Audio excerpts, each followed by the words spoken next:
नमस्कार, अरुणाचल समाचार में आपका स्वागत है। मैं हूं मनोज कुमार शर्मा। आइए बुलेटिन में सबसे पहले देखते हैं मुख्य समाचार। केंद्रीय रिजर्व पुलिस बल मना रही है 83वां स्थापना दिवस। जम्मू में सीआरपीएफ के स्थापना दिवस समारोह को संबोधित करते हुए केंद्रीय गृह मंत्री अमित शाह ने कहा, आतंकवाद और नक्सलवाद के खिलाफ प्रभावी कार्रवाई के साथ ही देश भर में कानून व्यवस्था को बनाए रखने में सीआरपीएफ ने जीता है लोगों का विश्वास।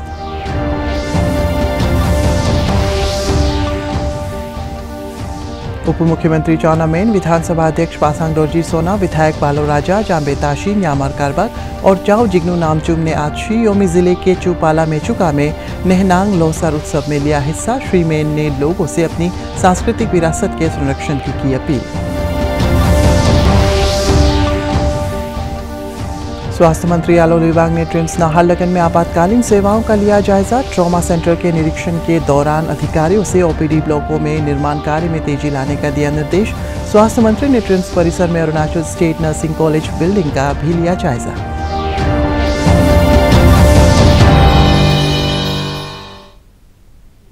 केंद्रीय रिजर्व पुलिस बल सीआरपीएफ आज अपना 83वां स्थापना दिवस मना रही है। जम्मू में सीआरपीएफ के स्थापना दिवस समारोह को संबोधित करते हुए केंद्रीय गृह मंत्री अमित शाह ने कहा है कि जम्मू कश्मीर में अनुच्छेद 370 को निरस्त करने के बाद वहां आतंकवाद पर निर्णायक नियंत्रण केंद्र सरकार की सबसे बड़ी उपलब्धि है। उन्होंने कहा है कि जम्मू कश्मीर सरकार 33,000 करोड़ रुपए से अधिक का निवेश सुनिश्चित करने और लोकतंत्र को जमीनी स्तर पर ले जाने में सफल रही है। उन्होंने कहा है कि हर गांव में सरपंच और पंच का होना जम्मू कश्मीर में लोकतंत्र के फलने फूलने का प्रमाण है। नीली छापेदार डांगरी में आज सीआरपीएफ के लिए और देश की सुरक्षा के लिए जुड़े हुए सभी संगठनों के लिए बहुत हर्ष का विषय है कि आज सीआरपीएफ अपनी 83वीं वर्षगांठ मना रहा है। इस अवसर पर देश भर में देश की सुरक्षा और आंतरिक सलामती का काम करते हुए फैले हुए लाखों सीआरपीएफ के सभी जवानों को मैं हृदय से बधाई भी देता हूं और बहुत शुभकामनाएं भी देता हूं। मित्रों, भारत सरकार ने एक निर्णय अभी किया है कि सभी सीएपीएफ उसका वार्षिक परेड देश के अलग अलग हिस्सों में मनाया जाएगा। इसके पीछे उद्देश्य यह है कि देश की सुरक्षा, सीमाओं की सुरक्षा और आंतरिक सुरक्षा में लगे हुए सभी सीएपीएफ संगठन अलग अलग हिस्सों में जाकर देश की जनता से आत्मीय संबंध बनाए और देश की संस्कृति के साथ घुल मिलकर अपने आप को सदैव ड्यूटी के लिए समर्पित करें। चाहे नक्सल एरिया हो, चाहे कश्मीर के अंदर पाक प्रेरित आतंकवादियों का सामना करना हो, चाहे उत्तर पूर्व के अंदर अशांति फैलाने वाले ग्रुपों को समाप्त कर शांति को बहाल करना हो, ये तीनों क्षेत्र में सीआरपीएफ ने बहुत सराहनीय भूमिका निभाई है। उप मुख्यमंत्री चाउना मेन, विधानसभा अध्यक्ष पासांग दोरजी सोना, विधायक बालो राजा, जाम्बे ताशी, न्यामर कारबाग और चाओ जिग्नू नामचुम ने आज शी योमी जिले के चूपाला मेचुका में नेहनांग लोसर उत्सव में हिस्सा लिया। उत्सव में हिस्सा लेने के लिए शुक्रवार को विधानसभा अध्यक्ष के क्षेत्र मेचुका में उप मुख्यमंत्री और विधायक गण हेलीकॉप्टर से मेचुका पहुंचे। स्थानीय लोगों ने सभी गणमान्य व्यक्तियों का गर्मजोशी से स्वागत किया। उप मुख्यमंत्री ने नेहनांग लोसर उत्सव के अवसर पर लोगों से अपनी सांस्कृतिक विरासत के संरक्षण की अपील की। वेस्ट कामेंग जिले के दिरांग में लोसर का उल्लास जारी है। दिरांग बौद्ध मठ में आयोजित लोसर उत्सव कार्यक्रम में स्थानीय लोगों ने हिस्सा लिया। बुद्धिस्ट कैलेंडर के अनुसार नववर्ष पर्व महीने भर मनाया जाता है, जिसमें स्थानीय परिवार के लोगों के अलावा अनेक मित्र और संबंधी भी शामिल होते हैं। राज्य के जनजातीय मामलों के मंत्री आलो लिबांग ने कहा है कि भारतीय संविधान के अनुसार प्रत्येक नागरिक को किसी भी धर्म को मानने और अपनाने की स्वतंत्रता है, लेकिन किसी भी व्यक्ति को धर्म परिवर्तन के लिए मजबूर नहीं किया जा सकता। आज पासीघाट में दोन्यी पोलो यलाम कबांग की 16वीं वार्षिक बैठक में हिस्सा लेते हुए उन्होंने कहा है कि शिक्षा और जागरूकता के कारण अपने मूल धर्म को छोड़कर जा चुके बहुत से लोग वापस आ रहे हैं। इस अवसर पर स्थानीय विधायक कालिंग मोयोंग ने बताया है कि सोलुंग पर्व के दौरान मुख्य रूप से गाए जाने वाले आदि पोनुंग के संरक्षण के लिए अब पोनुंग का संकलन किया गया है और इस पर आधारित 3 पुस्तकों का आज विमोचन किया गया।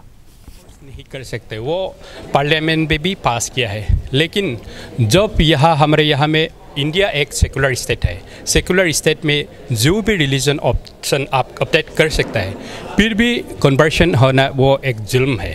लेकिन जब अरुणाचल प्रदेश में जहाँ ब्रिटिश आया था, उस समय से हमारा यहाँ का आदि लोग जब आबर कहते थे हमको, तो उस समय में हमारा लोग नहीं समझता था वो क्या है वो क्या है, तो उसमें कुछ लालच देके कुछ ये करके हमारा लोग को गए और कोई बीमार का कारण से ऐसा होने से क्योंकि विश्वास नहीं समझता है तो अभी कन्वर्जन भी अभी नहीं होता है अभी से, क्योंकि पहले क्या है वो नहीं जान के, और जो भी पार्टी उसको इंटेंशनली बाय फोर्स तो नहीं किया है, फिर भी हमारा लोग का नॉलेज नहीं होने का कारण से उस समय कन्वर्जन हुआ है।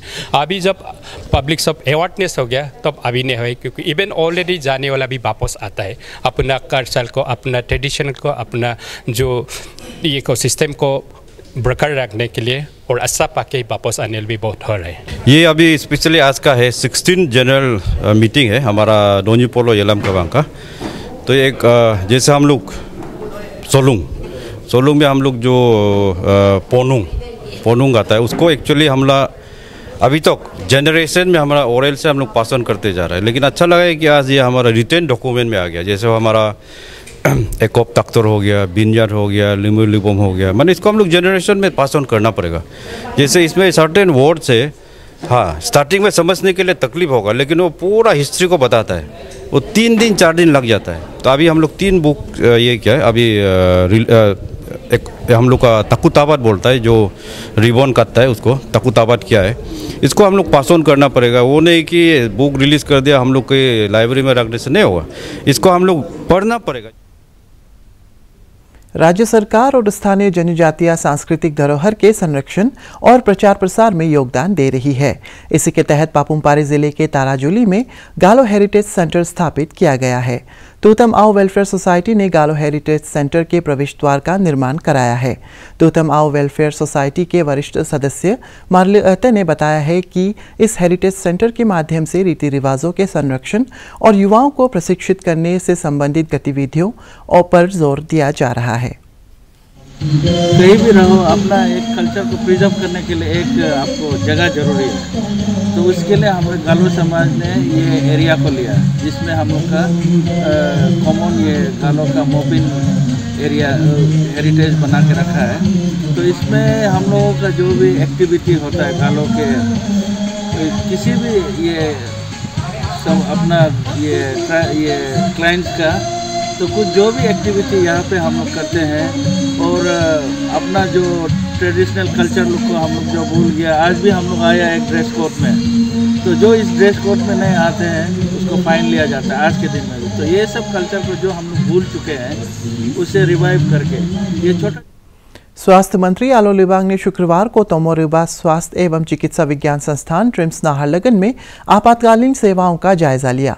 श्री लिबांग ने स्वास्थ्य विभाग के आला अधिकारियों के साथ ट्रॉमा सेंटर का निरीक्षण किया और अधिकारियों से ओपीडी ब्लॉक के निर्माण कार्य में तेजी लाने को कहा, ताकि आपातकालीन सेवाएं प्रभावी तरीके से अमल में लाई जा सके। स्वास्थ्य मंत्री ने ट्रिम्स परिसर में Arunachal state nursing college building का भी जायजा लिया। मुख्यमंत्री पेमा खांडू ने राज्य में किसानों को आत्मनिर्भर बनाने के लिए आत्मनिर्भर कृषि योजना और आत्मनिर्भर बागवानी योजना के अमल पर संतोष व्यक्त किया है। अपने ट्वीट संदेश में मुख्यमंत्री ने कहा है कि आत्मनिर्भर कृषि योजना का लाभ अब तक 2500 से अधिक किसानों को और आत्मनिर्भर बागवानी योजना का लाभ 3000 से अधिक किसानों और स्व सहायता समूहों को मिल चुका है। आत्मनिर्भर कृषि योजना एवं आत्मनिर्भर बागवानी योजना अरुणाचल प्रदेश में कृषि और बागवानी क्षेत्रों को बढ़ावा देने के लिए राज्य में 2 महत्वाकांक्षी योजना की शुरुआत की है। यह योजना अरुणाचल प्रदेश में किसानों की समृद्धि और कृषि क्षेत्र के सतत विकास को आधार बनाने की दृष्टि से शुरू की गई है। इस योजना का केंद्र नई कृषि प्रौद्योगिकियों को अपनाने के साथ साथ फसलों के क्षेत्र विस्तार पर है। इस योजना में प्राथमिक उत्पादन आधार के निर्माण की परिकल्पना की गई है, जो राज्य की वास्तविक कृषि और बागवानी क्षमता को उजागर करने में मदद करेगा। योजना का उद्देश्य किसानों की आय को दुगना करना, कृषि आय के पूरक के साथ साथ उनकी उपज के लिए बेहतर पारिश्रमिक सुनिश्चित करना, राज्य में जैविक खेती को बढ़ावा देना, कृषि और संबद्ध गतिविधियों में निवेश को बढ़ावा देना। 10 मार्च 2022 को रोइंग में राष्ट्रीय कृषि विकास योजना रफ्तार के तहत केवीके बालक के सहयोग से कृषि विभाग द्वारा 1 दिवसीय एक्सपो सह किसान मेला बिक्री प्रदर्शनी का आयोजन किया गया था। माननीय मुख्यमंत्री श्री पेमा खांडू ने कृषि और संबंध मंत्री श्री तागे ताकी और मुख्य सचिव श्री नरेश कुमार की उपस्थिति में आत्मनिर्भर कृषि योजना तथा सब मिशन एग्रीकल्चरल मैकेनाइजेशन के तहत 44 ट्रैक्टर और 22 पावर टिलर को वर्चुअल माध्यम के द्वारा रवाना किया। सरकार की यही उम्मीद है कि इस योजना के तहत किसानों तथा सेल्फ हेल्प ग्रुप्स की आर्थिक प्रगति और समृद्धि हो। 8 जिलों के लगभग 250 प्रगतिशील किसानों, FPOs और FPCs शियोमी, वेस्ट सियांग, अपर सियांग, सियांग, लोअर सियांग, लेपारादा, पूर्वी सियांग और मेजबान जिला लोअर दिबांग वैली ने भाग लिया। भारत ने संयुक्त राष्ट्र सुरक्षा परिषद में जैव रासायनिक हथियार संधि को सच्ची भावना से लागू करने की अपील की। संयुक्त राष्ट्र में भारत के स्थायी उप प्रतिनिधि आर रविंद्र ने कहा है कि एक वैश्विक और गैर भेदभावकारी नियंत्रिकीकरण संधि होने के कारण भारत में सभी हथियारों को प्रतिबंधित किया गया है। श्री रविंद्र ने कहा है कि जैव रासायनिक हथियार संधि को प्रभावी तरीके से लागू किए जाने की आवश्यकता है। उन्होंने कहा है कि इस संधि से जुड़ी बाध्यताओं का समाधान संबंधित पक्षों के बीच बातचीत और सहयोग से किया जाना चाहिए। यूक्रेन की मौजूदा स्थिति पर चिंता व्यक्त करते हुए भारत ने रूस और यूक्रेन के बीच ताज़ा दौर की राजनयिक बातचीत का स्वागत किया। श्री रविंद्र ने कहा है कि इस संकट का समाधान का शत्रुतापूर्ण रवैये को तुरंत समाप्त करने और बातचीत तथा राजनयिक समाधान का मार्ग अपनाने से ही हो सकता है। अपर सियांग जिले के यिंगक्योंग में हाल ही में आयोजित नेशनल रिवर राफ्टिंग चैंपियनशिप में अरुणाचल प्रदेश की महिला टीम ने रजत पदक हासिल किया। अपने एक ट्वीट में मुख्यमंत्री पेमा खांडू ने सियांग नदी में नेशनल राफ्टिंग चैंपियनशिप में अरुणाचल प्रदेश की महिला टीम की सदस्य देवी दादा, ओहरुनी तानियांग, मुइनाम तेक्सेंग, ओमोती तेक्सेंग और डिंगी दादा को बधाई दी है।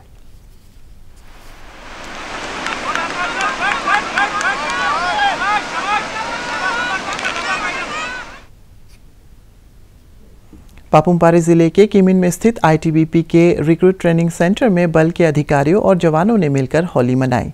इस अवसर पर उन्होंने एक दूसरे को गुलाल लगाया और शुभकामनाएं दी।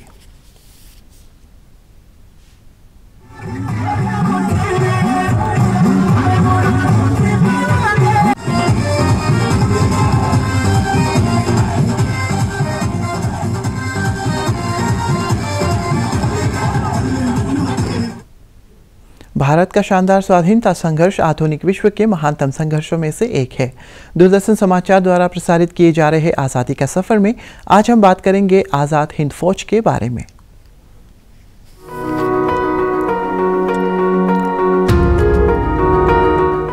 उन्नीस मार्च को आजाद हिंद फौज ने मणिपुर में राष्ट्रीय ध्वज फहराया। कर्नल शौकत मलिक ने म्यारेम बाम कोइरेंग सिंह और INA के अन्य सदस्यों सहित मणिपुर के निवासियों की मदद से मोरांग में तिरंगा फहराया।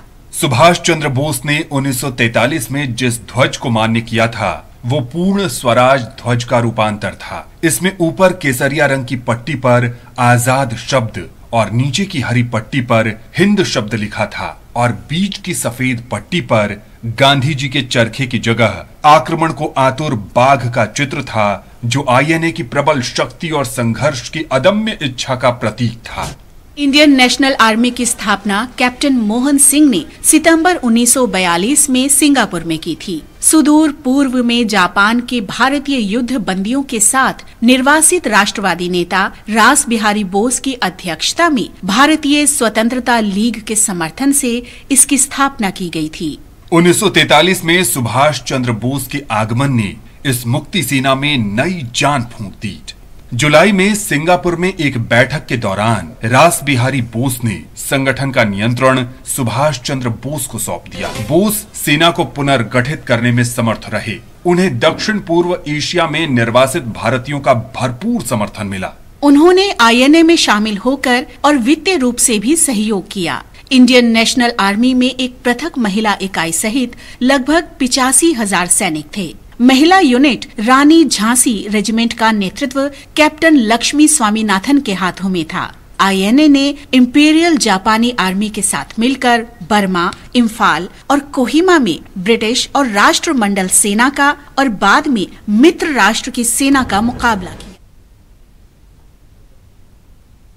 अरुणाचल समाचार के आज के अंक में इतना ही। जाने से पहले आप सभी से अनुरोध है कि कोविड-19 के दिशा निर्देशों का पालन करें। हमेशा मास्क लगाएं, बार बार हाथ धोएं और सोशल डिस्टेंसिंग के नियमों को मानें। कोरोना महामारी से बचाव के लिए आपका वैक्सीन लगवाना भी ज़रूरी है। अगर आप वैक्सीन लगवाने के पात्र हैं तो ज़रूर लगवाएं। हम कल फिर हाजिर होंगे अरुणाचल और देश और दुनिया की खबरों के साथ। चलते चलते आपको बता दें कि आप अरुणाचल समाचार हमारे YouTube channel DD news Arunachal पर भी देख सकते हैं। देखते रहिए अरुण प्रभा। नमस्कार।